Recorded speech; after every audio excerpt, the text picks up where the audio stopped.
with the heel slides. You can see in both.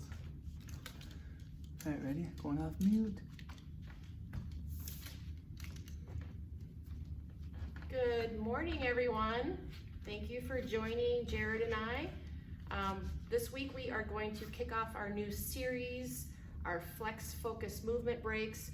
So each week we're going to focus on some muscles that are important for daily activity, and we're going to give you a little homework, and then you work on it, and then you come back and you join us in a week and we see how things are going and we progress that. So today we're going to work on core front, and so you will need to get down to the floor or a mat today. So you can either be on carpet or a mat. So you will be doing an exercise where you probably want to have your shoes off. So either socks on your feet if you have a place where you can put your mat next to like a hardwood floor or something slippery where you could slide your heel. Or if you're on carpet, you probably just want to have bare feet, okay? So we are going to start by coming down to your mat, and we're going to do a couple of activities or tests. I don't like to say tests because it makes people nervous and like we're going to fail you. We're not going to fail you. We're going to do a couple of tests to test your core front. And so one of them is performing an abdominal C hold. So Jared's just going to demonstrate the position first. So feet, knees are bent up, and you're going to hollow out that center, that midsection into the letter C, okay? So it's hollowing out. So the start position can be hands on your knees just to hold yourself in that position, and then you're going to hollow out your middle as if you're going to sit back or lean back, but you're not going to actually lean back and go down to the mat. You're going to hold that position for 15 seconds. So this is on the honor system. You're going to count 15 seconds when I tell you to go. So hopefully you are down on the floor on your mat in a position where you can perform this test. So start out by hollowing out that middle, hanging onto the knees, and you are going to let go here in 4, 3, 2, 1, go. You're gonna release and you're gonna hold that position. Imagine there's someone on the other side holding your hands. You're gonna hold with those abdominals, 15 seconds. And stop. Good. So remind yourself or lock it into your memory where you were able to get to. Were you shaking in this position? Did you have a lot of difficulty holding it? Did you have to grab your knees? And then I want you to remember that for future when we test you again. So now coming back into that C hold, we're gonna hold that position again, or that C curve, and then we're gonna hold that at what we call the 5th floor, okay? So you're an elevator and you're gonna slowly lower one floor at a time, coming down to your mat. So you're gonna just move back to the 4th floor. Can you hold it? Keeping those feet on the floor. Can you hold that position at the 4th floor? Now get to the 3rd floor. Can you get to that 3rd floor? Holding, holding, holding. Now can you get to that 2nd floor? Keep that belly hollowed out.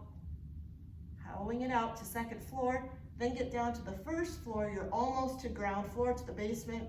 Keeping those feet down and lower to the basement. Okay, so what floor did you notice a change? Did your feet pop up off the floor? Did you have more difficulty, or did you just fall back to your mat? So again, make a mental note of what floor you got to. And then we are going to actually come down to our mats on your back with knees bent, and we're going to perform 5 bridges just to warm that spine up before we do our core front work. So you've done these before, so the idea is you're just gonna bridge up. We're gonna do 5 of these. You're gonna lift those hips, and then you're gonna slowly lower like a string of pearls, one at a time, until you get down to that tailbone. And then you'll bridge up again. So this should be number 2, and then slowly lower down. Touching that tailbone, 3 more bridges. Up, up, up. And when you're in this bridge position, you're not arching that low back. You're just keeping everything nice and neutral in a long line of energy. So when Jared bridges up here, it's a nice long line of energy. He's not arching that low back. He's firing those glutes and those hamstrings, and he's gonna slowly lower down. Let's just do one more here. And then slowly lower down. Perfect. So our spine is warmed up. It's ready for our core front. So starting in this position when you're lying down, we're gonna start with that pelvic tilt that we've worked on for several weeks.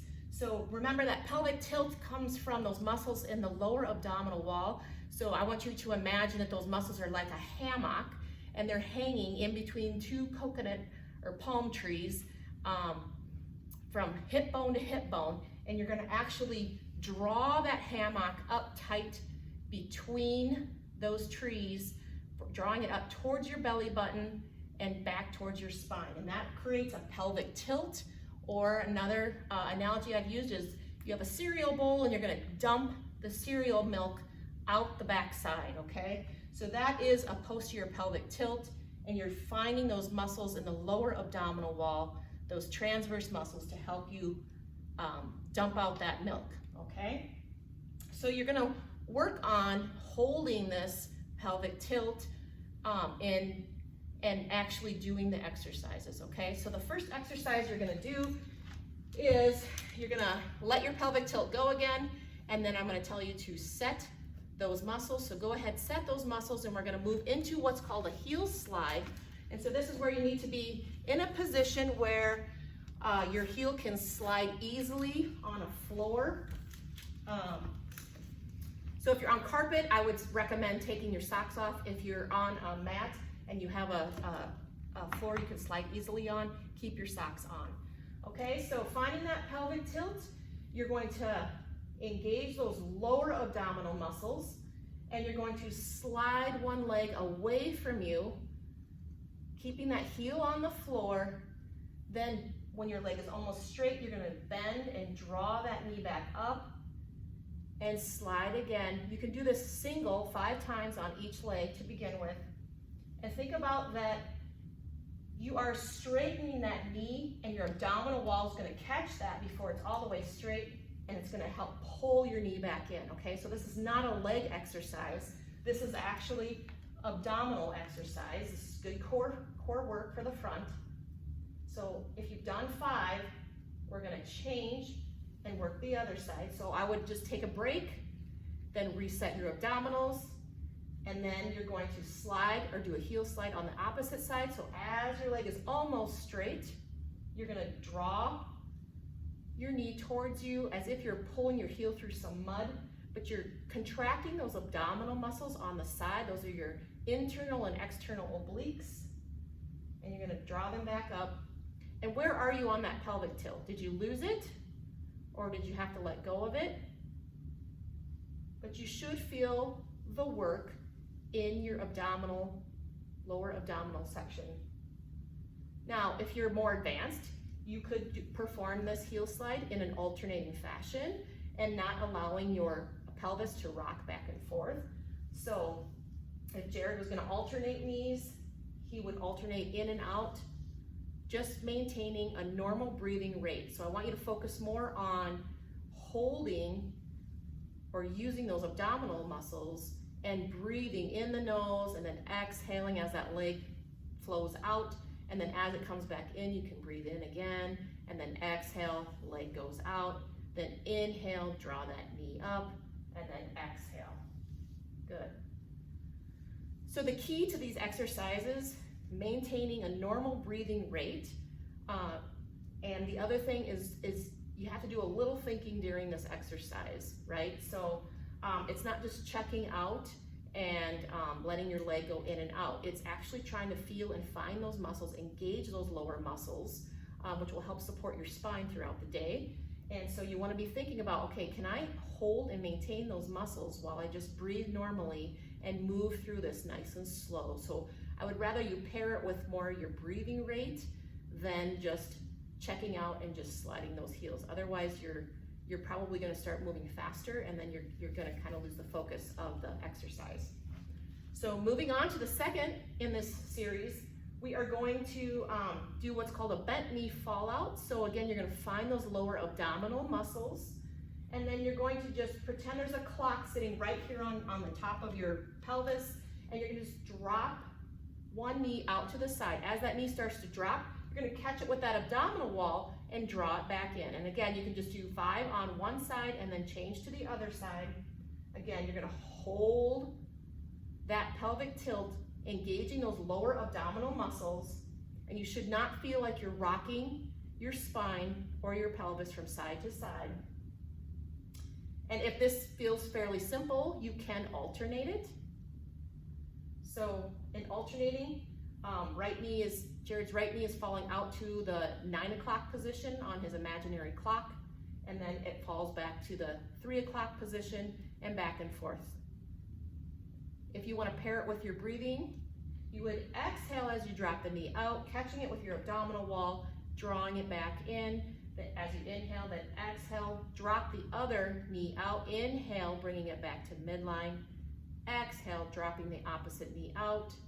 Inhale, bringing it in. Exhale, dropping the other side. Inhale, bringing it back in. So I would not want you to stay in this position doing this for 2-3 minutes, because we're not really getting the point of the exercise. It's more about, can you feel and find and engage those muscles on off through daily activity, and being able to find them while you perform your activity is the key to performing this correctly. Okay, so those are called bent knee fall outs. Okay, and again, that's that imaginary clock on your pelvis.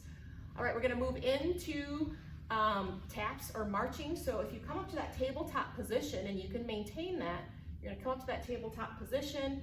So Jared's in that tabletop, and he's going to just alternate, or you can again do single legs. You're going to drop one toe down as if you're going to dip your toes into an imaginary pool of water and back up to that 90 position, and then he's alternating, dropping those toes down.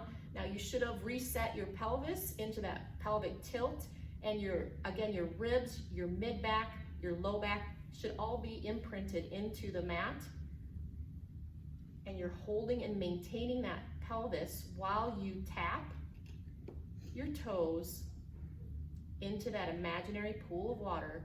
And again, I want you to think about your breathing in the nose, out the mouth.